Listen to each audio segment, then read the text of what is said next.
I'm going to read another little story in here. It's about some of my own family.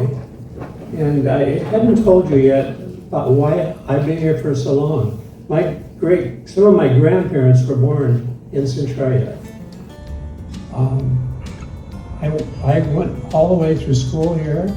I'm only 7 years old. All three of my kids went to the Edison School. My mother went to the Edison School. My grandchildren went to the Edison School.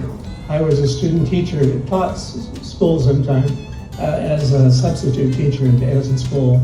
And we've been around the area for a long, long time. This is a little story about my great-grandfather. His name was Charles Perry Anderson. See, not everybody's named Duffy if they're great-grandparents. You got a whole bunch of great-great-parents. Actually, great. Oh, my son is in the front row. You know what? He keeps me going straight all the time in all this history. So this is my great-great-grandfather? Okay. His name was Charles Perry Anderson. He cut down an oak tree on Lunch's Prairie and made the handles and beams of a huge Boris plow, which are even now in Boris Park.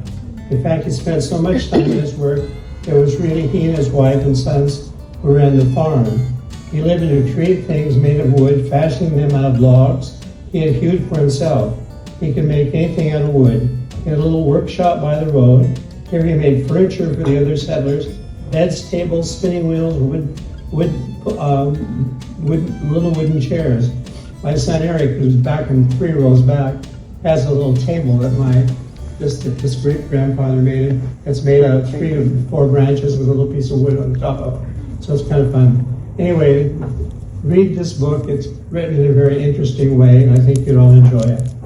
Okay, let's go. Of course, Centralia General Hospital. If you look how close we have on the corner, that's 100 years old, 1926. That's the date on the top.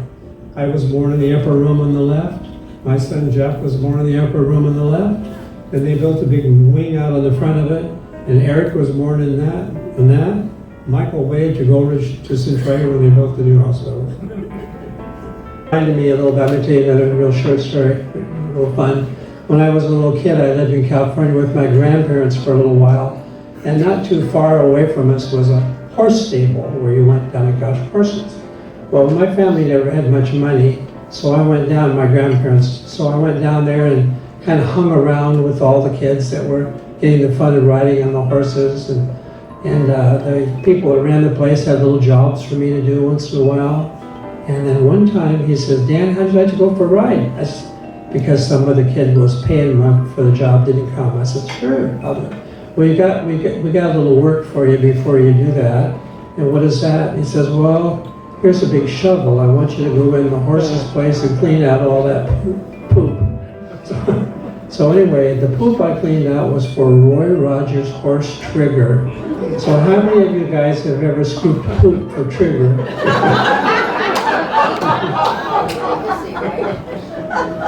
Okay, Frank McNitt store. They sold things like household items that you need for your home.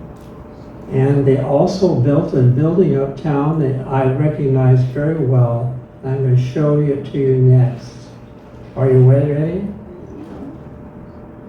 They built a skating rink. It was called the McNitt Dance Hall when they built it. And it was built in 1904, and it was converted into a skating rink in 1907 or 1909, I don't remember. But this is the second oldest skating rink in the United States. The only other one that's older than that is in Portland. And that's me. That's a little picture. Anyway, if you look at the front row of all the kids, I'm the third one over on the bottom going that way. My son looked at that yesterday, Jeff. He says, looks just like me sitting there, and I would agree with him. Anyway, I've had a great deal of fun roller skating all through all the years. And the skating rink has been a place for me to have some of the fondest memories. I started working there when I was in the 6th grade. I went down there one time to skate, and the skate boy that handed out the skates wasn't there that evening, so Mr. Pop Anderson, we called him, and Pop says, would you hand out skates? I said, sure. So what do I have to do? Well, somebody will come up and they'll say size 7. Well, it's a guy, so you give him black skates, size 7. You take your shoes and put them in the size 7 slot. So that's not too hard. So I could do that, and I did that for a while, and I had fun doing it. And you never get a kid in the 6th grade being able to do that work and get paid 50 cents an hour. Anyway, I got my 50 cents an hour. We lived on the other side of the railroad tracks over on Buckner Street at that point. And the skating rink was open and closed at 10 o'clock at night. So sometimes there'd be a train just sitting there and going nothing, just sitting there forever.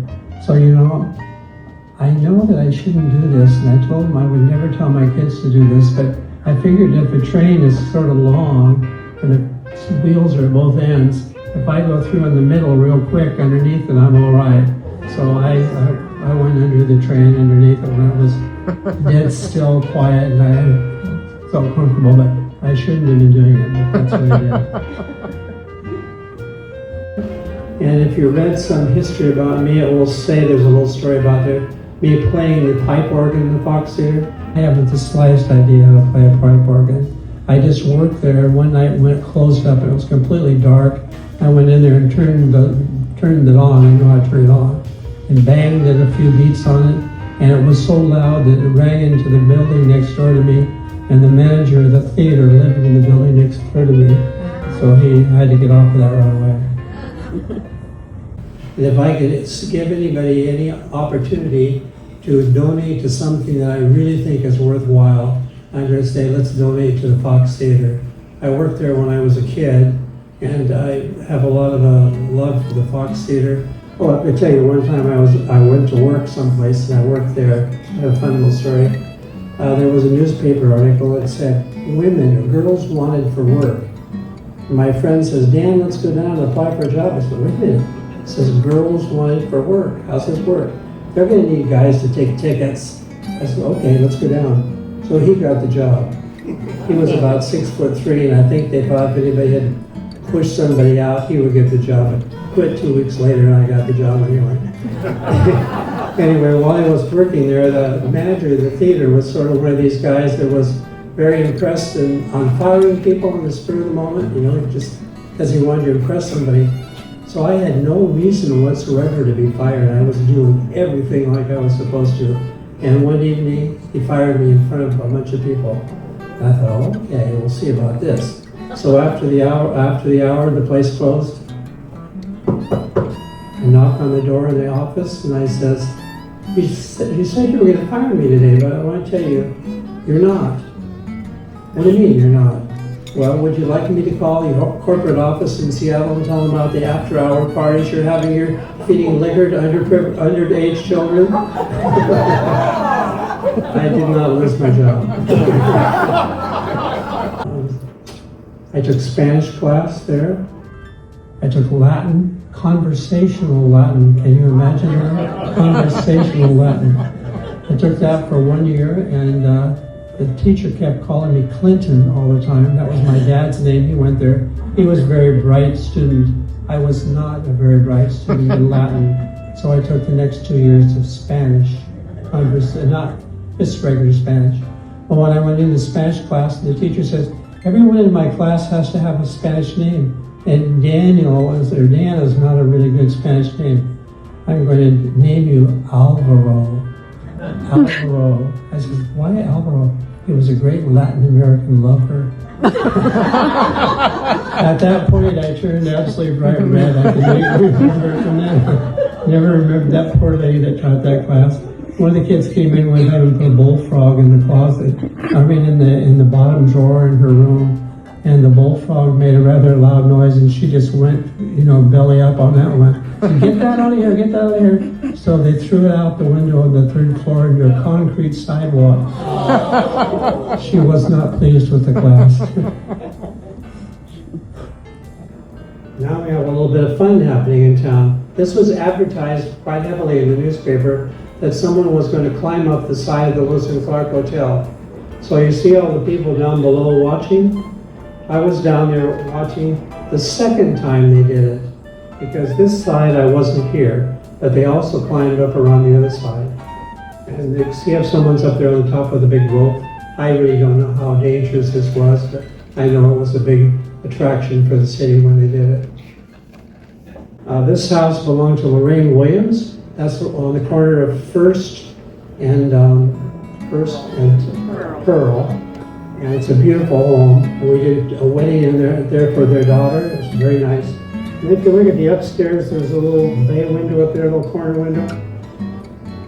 I rented a house right behind that from this lady, and she came to me one day and said, Dan, you won't believe this, but someone just broke into my house last night. I said, what do you mean they broke in? She said, well, I woke up in the middle of the night and I was sound asleep, and there was a man standing at the end of my bed. And I said, Lorraine, what did you do? She says, I said, get the hell out of here. And you know, he left, she said, right away. And several years later, she came in to see me at my store, and she says, Dan, you remember that guy that came into my house? He just knocked on the door yesterday. He says, I never have ever broken in anybody's house, and I feel so bad about it. I wanted to apologize. So it's kind of unreal to think he would do that, but he did. I'd like to recognize my wife tonight. She's up in the front. There she is. And I'd like to tell you a little story about how I met my wife. I was working in my business, and someone came up to me one day and says, do you ever go on blind dates? And I said, no, I've never done that. I said, well, we have this gal that I was looking for someone to take her to a special event. She's running for Miss Lewis County, and she needs someone to take her someplace. Would you like to do that? I thought about it for a minute, and I said, yeah, I'll do that. So I went to the door and knocked on the door, and here's Nancy. And we got along very well. And 1 month later, I asked her to marry me. Wow. 4 months later, we were married. And now it's 59 years later. So she was, I'm going to tell a little bit more of the story. I called her up to ask her how the Miss Lewis County pageant went, because I was working with a group of roller skaters up in Bellingham. I was coaching them, and I couldn't go to her event. She said, well, I lost the event. I said, well, did you think about marrying me? I'm going to marry you. So I felt like I'm a booby prize. She's always like that. This is an interesting story. This was Harriet Golf's corset shop. I never went in there myself. But I've got to tell you, she was a customer of mine in the store, and I told her one time, I said, Harriet, I'm having kind of a heck of a time getting money out of some of the customers that buy things in my store. Do you have that problem? No. I said, well, how do you solve it? Well, I'll tell you what I do. I just go to their house and take something.